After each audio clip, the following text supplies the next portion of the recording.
STTS-808 イモータルジャスティスは劇場版ガンダムシードフリーダムの前半における新アスカの登場機です。作中でシンは世界平和監視機構コンパスの一員として本機に登場し、平和な世界をつかむべく戦いを繰り広げていきました。ジャスティスにアスラン以外、しかもシンが登場したということで衝撃を受けた方も多いのではないでしょうか。先代であるジャスティスやインフィニットジャスティスの発展機ですが、ジャスティス系としては初の射出できないリフターを装備した機体でもあります。今回はそんなイモータルジャスティスについて解説させていただきます。コズミックイラの世界ではメサイア攻防戦終結後もブルーコスモスによるテロや独立運動で世界中に争いの火種がくすぶっていました。そういった混乱した情勢で設立されたコンパスの任務は紛争地域に即座に軍事介入を行うことにあります。そんな世界中への軍事介入という広大な任務範囲に対し、コンパスのメンバーは大気圏内と宇宙を行き来することで対応していました。イモータルジャスティスはそうしたコンパスの活動形態に合わせて世界平和監視機構コンパスの正式採用機としてライジングフリーダムとともに開発された機体となります。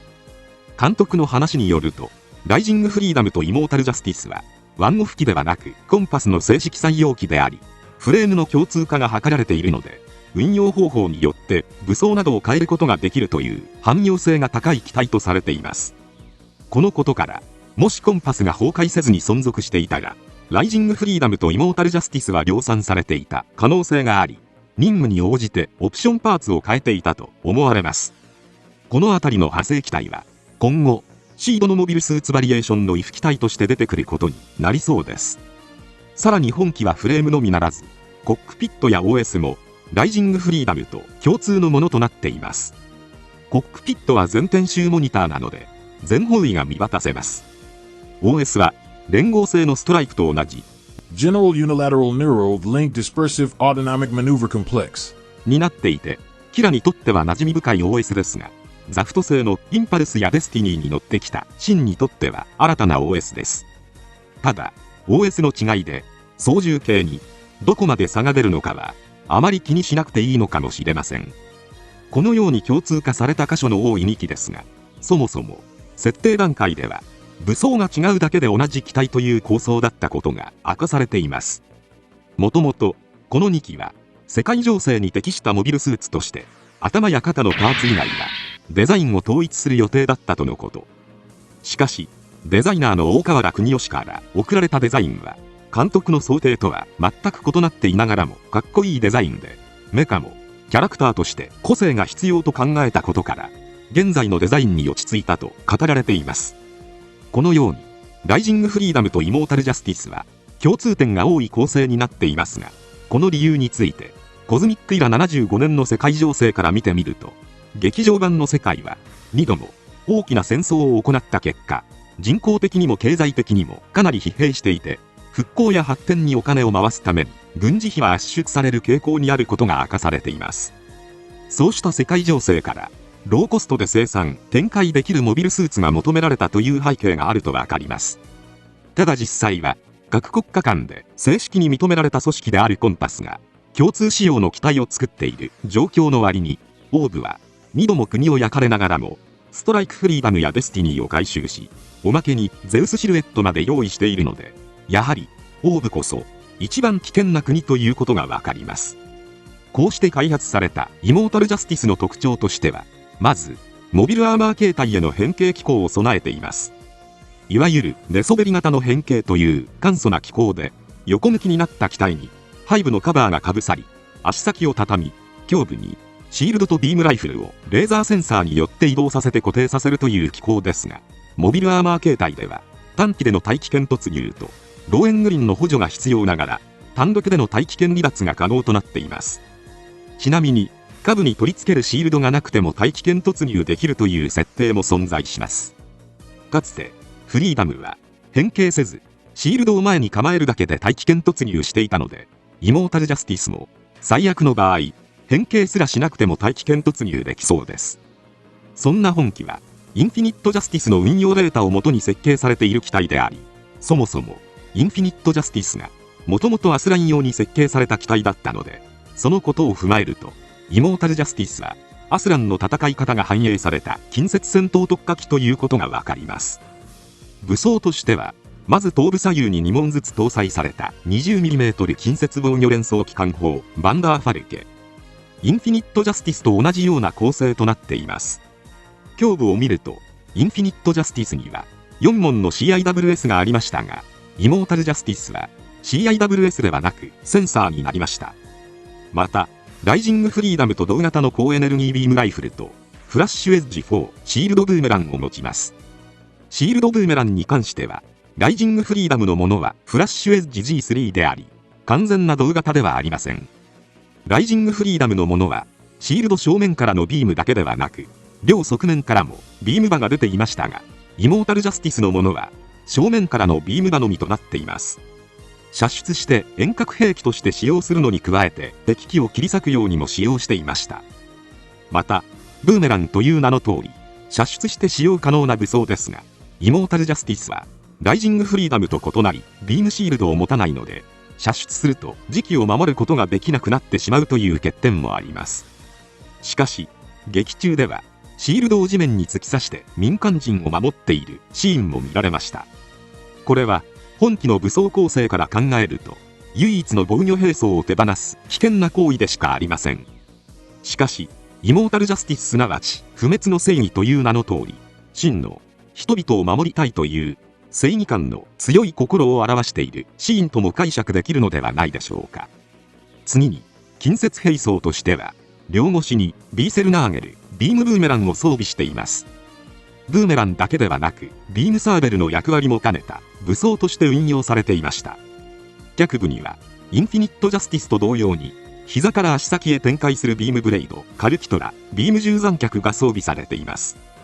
本機の近接兵装はこれだけで、ジャスティス系列機としては、初めて、通常のビームサーベルを携行していません。そのため、かつて、インフィニットジャスティスに、デスティニーのブーメランが弾き飛ばされた時のように、万が一強敵との戦闘で、ビームブーメランを投げつけて弾かれてしまうと、シールドと脚部ビームブレイドだけで近接戦闘を行う必要が出てしまうというリスクがありますが、劇中では、ブラックナイツに対してブーメランを投げつけるという使い方をしていないことから、シンは敵の強さに応じて投げつけた時のリスクを考えて戦っていたのかもしれません。また、背部には高エネルギービーム砲を搭載したスカイダート、リフターシステムを装備しています。変形機構を採用している都合上か、歴代ジャスティスのリフターシステムであるファトゥムのような分離機能はなくなっているものの、以前より推力と運動性が大きく向上しているとされています。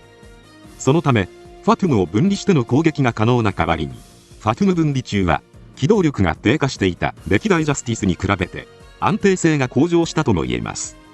なお、歴代ジャスティスのファトゥムに搭載されたビーム砲は前方にマウントできたので、モビルスーツ形態で正面の敵に向かって攻撃することができましたが、スカイダートのビーム砲はバックパックと一体化しているせいか、前方にスライドさせることができない構造になっているため、モビルスーツ形態で正面の敵に攻撃することができないようになっています。このように歴代ジャスティスと比較すると、扱いにくい武装が多く、ライジングフリーダムと比べても見劣りする箇所が多く感じられるイモータルジャスティスですが、設定上、火力はデスティニーより上とされています。火力というのが、具体的に何を指すのかは明かされていませんが、武装構成から考えると、単純なパワーが向上しているだけということなのかもしれません。動力源が核動力なのかバッテリーなのかは、ライジングフリーダムと同じくまだ明かされていませんが、OS 名称に核が含まれていないこと、バトルスピリッツでのバリアブルフェイズシフト走行発動条件がバッテリー機と同じであること、武装が歴代ジャスティスより減っていること、といった点を考慮すると、無限のエネルギーを生み出す核動力ではなく、有限のエネルギーとなるバッテリー、または新型融合炉を搭載していると考えられそうです。そんなイモータルジャスティスには、シンが登場し、冒頭からヤマト隊の一員として大気圏突入を行い、紛争地へ直接軍事介入を行っていました。シールドを地面に突き刺し、避難できていない市民を守りながら、キラのようにできるだけ敵を殺さない戦い方をしていました。ファウンデーション王国との合同作戦にも参加し、ライジングフリーダムと連携して、デストロイの撃墜に成功しています。その後、シードでは、フラガの遺伝子を持つと思われるものにしか見られなかった、キュピン演出により、キラの窮地を感じ取り、駆けつけようとしますが、2機のブラックナイトスコードが立ちふさがりました。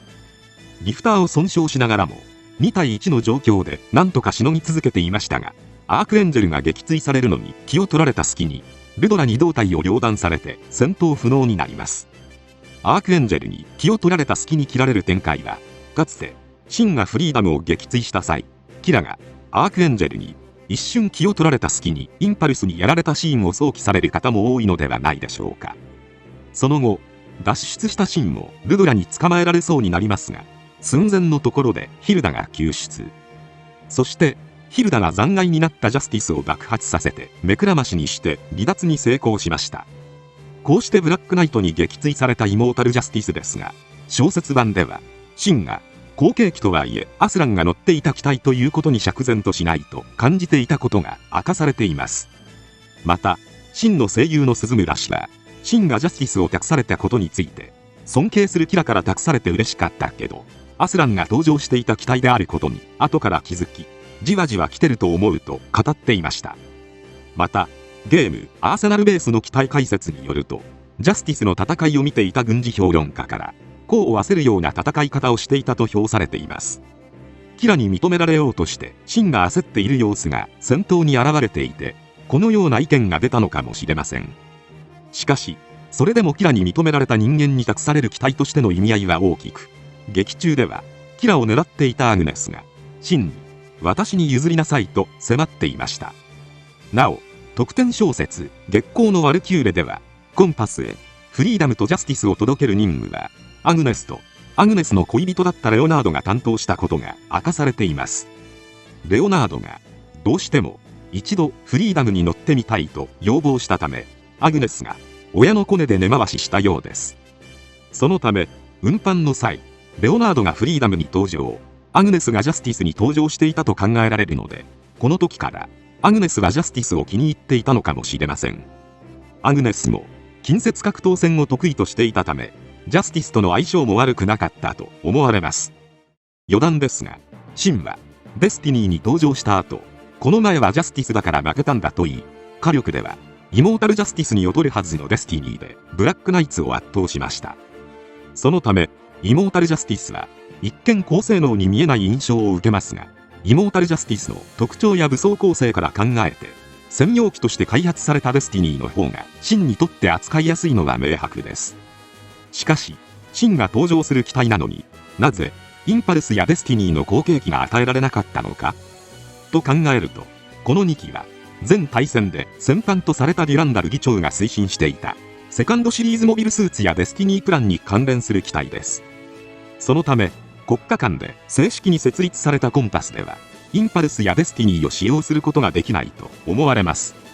しかし、それでもイモータルジャスティスに登場したシンは平和を守る思いに応える戦い方を見せ、結果的にシンは無傷で生還しているので、最終的に撃墜されたとはいえ十分に戦い抜いた優秀な機体なのではないでしょうか。今回は以上となります。チャンネル登録されるかはお任せいたしますので、もしよければもう一本動画を見ていただければとても嬉しいです。最後までご視聴いただきありがとうございました。